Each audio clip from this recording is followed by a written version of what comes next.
नमस्कार दोस्तों, आशा करता हूं आप सब बहुत अच्छे होंगे। देखिए, आज हम डिस्कस करेंगे इंपॉर्टेंट रिपोर्ट्स और इंडेक्स के बारे में। सिविल सर्विस की अगर बात करें तो हर साल एक क्वेश्चन देखने को मिलता है आपको, ऐसा कोई साल नहीं है। रिसेंटली 4-5 साल की अगर बात करें तो हर साल क्वेश्चन आता है। तो देखिए, सबसे पहले अगर हम वर्ल्ड बैंक की बात करें तो इसके द्वारा जो रिलीज की जाती हैं ईज ऑफ डूइंग बिजनेस है, वर्ल्ड डेवलपमेंट रिपोर्ट है, ग्लोबल इकोनॉमिक प्रोस्पेक्ट। अब देखिए, कंफ्यूज मत होना आप कि global economic prospect report world bank की है, लेकिन world economic situation and prospect report जो है वो यूनाइटेड नेशन, ठीक है, conference on trade and development plus UN देसा मिलता है। मतलब यूनाइटेड नेशन की फ्लैगशिप पब्लिकेशन की रिपोर्ट है वो, ठीक है। तो कंफ्यूज मत होना आप। नेक्स्ट अगर बात करें रेमिटेंस रिपोर्ट की तो वर्ल्ड बैंक की है, राइज रिपोर्ट है, ईज ऑफ लिविंग इंडेक्स है, इंडिया डेवलपमेंट अपडेट भी इस मतलब इसके साथ मिलकर की जाती है रिलीज, और ह्यूमन कैपिटल इंडेक्स। अब देखिए आप, एक ह्यूमन डेवलपमेंट इंडेक्स है, वो ह्यूमन डेवलपमेंट है, उससे याद रखना यूएनडीपी डेवलपमेंट, ठीक है, वो उसकी रिपोर्ट है। और ह्यूमन कैपिटल इंडेक्स की बात करें तो वर्ल्ड बैंक की रिपोर्ट है। नेक्स्ट अगर गाइस बात करें वर्ल्ड इकोनॉमिक फोरम की तो देखिए, ग्लोबल कंपिटिटिवनेस रिपोर्ट है, ठीक है, ग्लोबल रिस्क रिपोर्ट है, इंक्लूसिव डेवलपमेंट इंडेक्स है, ग्लोबल जेंडर गैप इंडेक्स है, ठीक है, और ह्यूमन कैपिटल इंडेक्स को बिल्कुल दोबारा बता रहा हूं, कंफ्यूज मत होना, वर्ल्ड बैंक की है। और ह्यूमन डेवलपमेंट अगर बात करें तो यूएनडीपी की है। नेक्स्ट अगर गाइस बात करें तो देखिए, ग्लोबल एनवायरमेंट परफॉर्मेंस इंडेक्स, ये वर्ल्ड इकोनॉमिक फोरम येले प्लस कोलंबिया यूनिवर्सिटी के साथ मिलकर 2 साल में एक बार रिलीज करता है। नेक्स्ट अगर बात करें आईएमएफ की, जो हमारा इंटरनेशनल मॉनेटरी फंड है, उसके द्वारा रिलीज की जाती है ग्लोबल फाइनेंशियल स्टेबिलिटी रिपोर्ट। अब देखिए, अगर भारत के लिए बात करें स्पेशली फाइनेंशियल स्टेबिलिटी रिपोर्ट की, तो हमारा रिजर्व बैंक ऑफ इंडिया भी जारी करता है। नेक्स्ट बात करें तो देखिए, वर्ल्ड ट्रेड आउटलुक इंडिकेटर, ये एक रिपोर्ट है वर्ल्ड ट्रेड ऑर्गेनाइजेशन की। नेक्स्ट अगर गाइस बात करें, जो हमारा इंटरनेशनल लेबर ऑर्गेनाइजेशन है वो रिलीज करता है वर्ल्ड सोशल प्रोटेक्शन रिपोर्ट है, वर्ल्ड ऑफ वर्क रिपोर्ट है, ग्लोबल वेज रिपोर्ट है, ठीक है। तो याद रखना, जो इंपॉर्टेंट लगती है वही याद रखना है आपको, सारी नहीं याद रखना है। उसके बाद अगर बात करें तो जो United nation conference on trade and development, वो रिलीज करता है trade and development report, list develop country report, और देखिए इंपॉर्टेंट है वर्ल्ड इन्वेस्टमेंट रिपोर्ट, ये याद रखना आप। बाकी अगर याद नहीं रहती नो इशू, ठीक है, लेकिन ये ज़्यादा मतलब इंपॉर्टेंट है। नेक्स्ट अगर गाइस बात करें तो देखिए, एनवायरमेंट इमिशन गैप रिपोर्ट है, यूएनईपी, यूनाइटेड नेशन एनवायरमेंट जो प्रोग्राम है, यूएनईपी के द्वारा एनवायरमेंट इमिशन गैप रिपोर्ट, दूसरा अडॉप्शन गैप रिपोर्ट भी की जाती है। और देखिए, ग्रीन हाउस गैस बुलेटिन की बात करें तो ये जो हमारा मेट्रोलॉजिकल ऑर्गेनाइजेशन है उसके द्वारा की जाती है, WMO, ठीक है, वर्ल्ड मेट्रोलॉजिकल ऑर्गेनाइजेशन, और एक ग्लोबल क्लाइमेट रिपोर्ट भी की जाती है इन्हीं के द्वारा। नेक्स्ट अगर बात करें गाइस तो देखिए, इंक्लूसिव वेल्थ रिपोर्ट, ये भी यूनाइटेड नेशन एनवायरमेंट के द्वारा। एजुकेशन मॉनिटरिंग रिपोर्ट की बात करें यूनेस्को के द्वारा, और हमारे जो द हिंदू के वीडियो होते हैं उनमें हम इसको डिस्कस भी कर चुके हैं। फ्रंटियर रिपोर्ट की बात करें तो यूनाइटेड नेशन एनवायरमेंट प्रोग्राम के द्वारा, CG दैट इज OECD के द्वारा की जाती है। आप बस बिल्कुल इसको याद रखना, ठीक है गाइज। नेक्स्ट अगर गाइज बात करें तो देखिए, ग्लोबल न्यूट्रिशन रिपोर्ट WHO की है, no issue. Global peace index की बात करें, ये जरूरी बन जाता है, ठीक है, तो institute for economics and peace. Democracy की बात करें, इकोनॉमिस्ट इंटेलिजेंस यूनिट है ना, ऑलरेडी हम डिस्कस भी कर चुके हैं। नेक्स्ट अगर गाइस बात करें तो देखिए, वर्ल्ड वाटर क्राइसिस की बात करें, वाटर एड इसको रिलीज करता है। लिविंग प्लानिट इंडेक्स की बात करें तो देखिए, 2 साल में एक बार रिलीज की जाती है लिविंग प्लानिट इंडेक्स, WWF। चलो आप कमेंट करके बताइए WWF क्या है।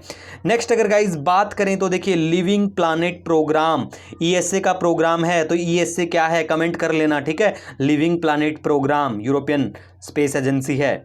नेक्स्ट अगर बात करें गाइस तो देखिए, UNDP की कुछ इंपॉर्टेंट रिपोर्ट है यूनाइटेड नेशन डेवलपमेंट प्रोग्राम की, तो देखिए उनमें से एक है ह्यूमन डेवलपमेंट रिपोर्ट है, बहुत इंपॉर्टेंट है।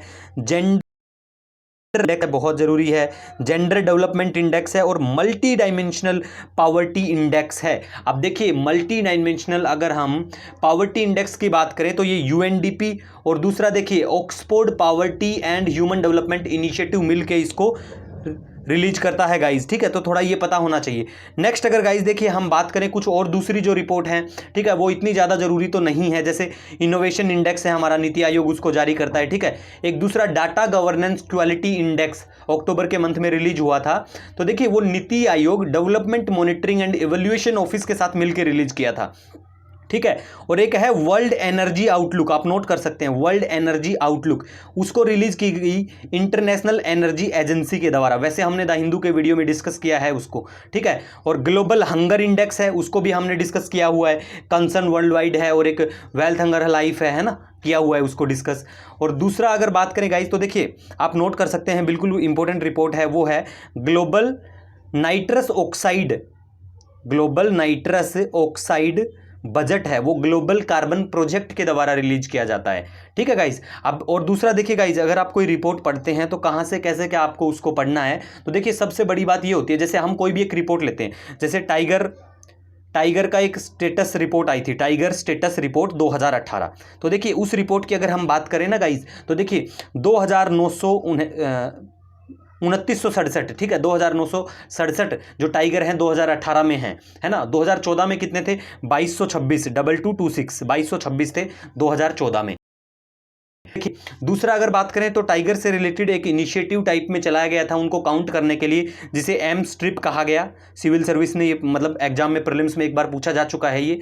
और एक है CATRAT, ठीक है, ये टाइगर से रिलेटेड हैं, ये जो भी इनिशिएटिव जो टैग करते हैं उनकी काउंटिंग के लिए। और देखिए अगर इंडिया की बात करें तो 70% वर्ल्ड टाइगर का पॉपुलेशन मतलब इंडिया में है, और इंडिया की फिर बात करें तो मध्य प्रदेश में सबसे ज़्यादा टाइगर पाए जाते हैं।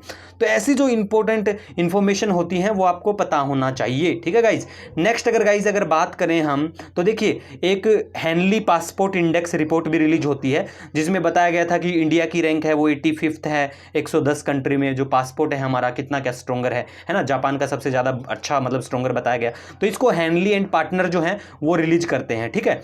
और दूसरा है global climate risk, global climate risk report है, उसे जर्मन वॉच करता है, ठीक है। जर्मन वॉच एक NGO है, ठीक है, प्राइवेट संस्था है, तो वो रिलीज करता है इसको। तो आपको ये बेसिक जो इन्फॉर्मेशन है रिपोर्ट्स की, ये थोड़ा सा पता होना चाहिए। और अगर हम दूसरा बात करें इंडिया क्लाइमेट परफॉर्मेंस की, इंडिया क्लाइमेट परफॉर्मेंस दिसंबर में रिलीज हुआ था, इंडिया क्लाइमेट परफॉर्मेंस, उसे रिलीज किया German watch, new climate institute and climate action network ने मिलके उसको रिलीज किया। तो ये बेसिक थोड़ा सा पता होना चाहिए। और देखिए एक ग्लोबल इकोनॉमिक फ्रीडम इंडेक्स है guys, global economic freedom index note कर सकते हैं आप, ठीक है। तो इसको रिलीज किया गया Centre for Civil Society and Fraser Institute, वो कनाडा का है, तो उसने मिलके किया था। और देखिए सितंबर में ही एक स्मार्ट सिटी इंडेक्स रिलीज किया गया, वो institute for management with Singapore के साथ यूनिवर्सिटी है उनकी टेक्नोलॉजी एंड डिजाइन की, उसके साथ मिलके किया था गाइस, ठीक है। और भारत की अगर बात करें तो एक इंडेक्स था जिसे कहा गया एक्सपोर्ट प्रिपेयर्डनेस इंडेक्स, ठीक है, वो नीति आयोग ने इंस्टीट्यूट ऑफ कॉम्पिटिटिवनेस के साथ मिलकर रिलीज किया। अब देखिए गाइस अगर आपका कोई भी सजेशन है, कोई सुझाव है, कोई डाउट है, बिल्कुल बेझिझक होकर आप मुझे कमेंट कर सकते हैं, मेल कर सकते हैं, है ना। और मिलेंगे एक नए वीडियो के साथ, तब तक के लिए हैव ए ऑसम डे।